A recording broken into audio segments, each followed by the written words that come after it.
यह कर्म भूमि है। यहाँ किसी का भी कार्य व्यर्थ नहीं जाता। धर्मात्म नामक एक पवित्र और सदाचारी ब्राह्मण था। वह व्रत करता था। श्वासोश्वास में राम नाम रूपी यज्ञ करने वाला एक ब्राह्मण एक निर्जला एकादशी करके दूसरे दिन अर्थात द्वादशी के दिन प्रभात काल में देव पूजन हेतु पूजा की थाली लिए मंदिर की ओर जा रहा था। मार्ग में एक प्रेतात्मा विकराल राक्षसी का रूप धारण करके उसके सामने आई। उसे देखकर वह घबरा गया और हड़बड़ी में उसने पूजा की थाली जोर से राक्षसी पर दे मारी। कथा कहती है कि पूजा की थाली में रखा हुआ तुलसी पत्र का स्पर्श होते ही प्रेतात्मा की पूर्व स्मृति जाग उठी और कांपते हुए दूर जा खड़ी हुई। फिर बोली, हे ब्राह्मण, आपकी इस पूजा की थाली का स्पर्श होते ही मेरा कुछ उद्धार हुआ है और मुझे अपने पूर्व जन्म का स्मरण हो रहा है।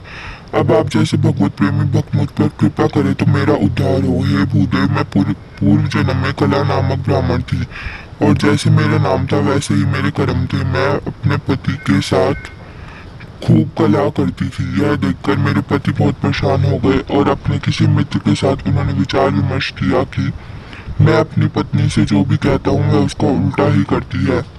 मेरे पति घर आए और बोले, कला मेरा जो मित्र है ना वह बहुत खराब है, अतः उसको भोजन के लिए नहीं बुलाना। तब मैंने कहा, वह तो बहुत सज्जन है, इसलिए उसे आज ही भोजन के लिए बुलाना है। फिर मैंने उसे भोजन करवाया। कुछ दिन बीतने पर मेरे पति ने पुनः निषेध युग अपनाते हुए कहा, कल मेरे पिता का श्राद्ध है किंतु हमें श्राद्ध नहीं करना है। मैंने कहा, धिक्कार है तुम्हारे ब्राह्मणत्व पर। श्राद्ध है और हम श्राद्ध न करें तो फिर यह जीवन किस काम का। तब पति बोले, अच्छा ठीक है, एक ब्राह्मण को बुलाना, किंतु वह अनपढ़ हो। पति, अच्छा ठीक है, किंतु पकवान मत बनाना, केवल दाल रोटी बनाना। मैंने तो खूब पकवान बनाए। वह जो निषेध युक्ति कहते उसका उल्टा ही मैं करती। मेरे पति भीतर से प्रसन्न थे किंतु बाहर से निषेध युक्ति से काम ले रहे थे, किंतु बाद में वह भूल गए और बोले, यह जो पिंड है इसे किसी अच्छे तीर्थ में डाल आना। मैंने यह पिंड नाली में डाल दिया।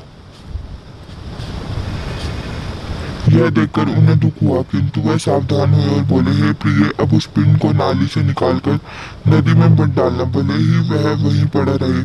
मैं तो उस पिंड को तुरंत नाली से निकालकर नदी में डाल आई। इस प्रकार वह जो भी कहते मैं उसको उल्टा ही करती थी। वे सावधानी पूर्वक काम लेते रहते तो भी मेरा स्वभाव कला पूर्वक प्रिय होने के कारण मैं कभी कभी उनसे कला कर लेती। मुझे संतति न होने के कारण एवं मेरी कला का स्वभाव होने के कारण मेरे पति खूब दुखी हुए एवं संतान प्राप्ति हेतु उन्होंने दूसरा विवाह कर लिया। तब मैंने फांसी लगाकर आत्महत्या कर ली और वह भी इसलिए कि मेरे पति की बदनामी हो और लोग उन्हें परेशान करें। आत्महत्या का कारण ही मुझे यह प्रेत योनि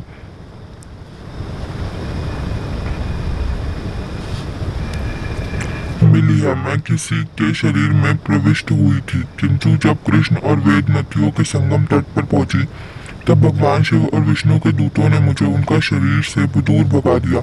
अब मैं किसी दूसरे के शरीर में प्रविष्ट होने के लिए ही आ रही थी कि सामने आप मिल गए। मैं आपको डराकर आपको मनोबल गिराना चाहती थी ताकि आपके श्वास द्वारा आपके शरीर में प्रविष्ट हो सकूं, किंतु आपके पवित्र प्रमांडुओं से युक्त पूजा की थाली एवं तुलसी का स्पर्श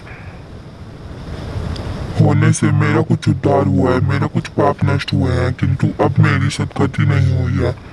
अतः आप कुछ कृपा करें। अब धर्मदत्त ब्राह्मण ने संकल्प करके जन्म से लेकर उस दिन तक किए कार्तिक व्रत का आधा पुण्य उस प्रेत योनि को पाए हुए कला को अर्पित किया। इतने में ही वहां भगवान के सुशील एवं पुण्यशील नाम के दो दूत विमान लेकर आए और प्रेत योनि से मुक्त उस कला को बिठाया। फिर वे धर्मराज से बोले, हे ब्राह्मण, परिहित में रत रहते हैं उनका पुण्य दुगना हो जाता है।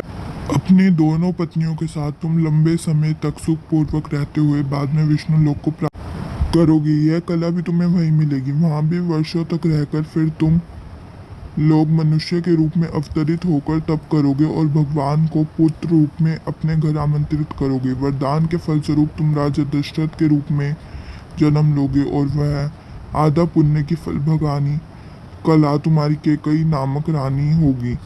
साथ ही स्वयं भगवान विष्णु साकार रूप लेकर श्री राम के रूप में तुम्हारे घर अवतरित होंगे। यह कहते हुए दोनों पार्षद कला को लेकर चल दिए। कालांतर में वही बात अक्षरश चरितीर्थ हुई जब दशरथ कौशल्या के घर निर्गुण निराकार न सगुण साकार रूप धरकर पृथ्वी को पावन किया। कितनी महानता है हरि के नाम में। श्वास श्वास में प्रभु नाम के रटन ने धर्मदत्त ब्राह्मण को दशरथ के रूप में भगवान के पिता होने का गौरव प्रदान किया। सच ही है कि शुभ कर्म कभी व्यर्थ नहीं जाते।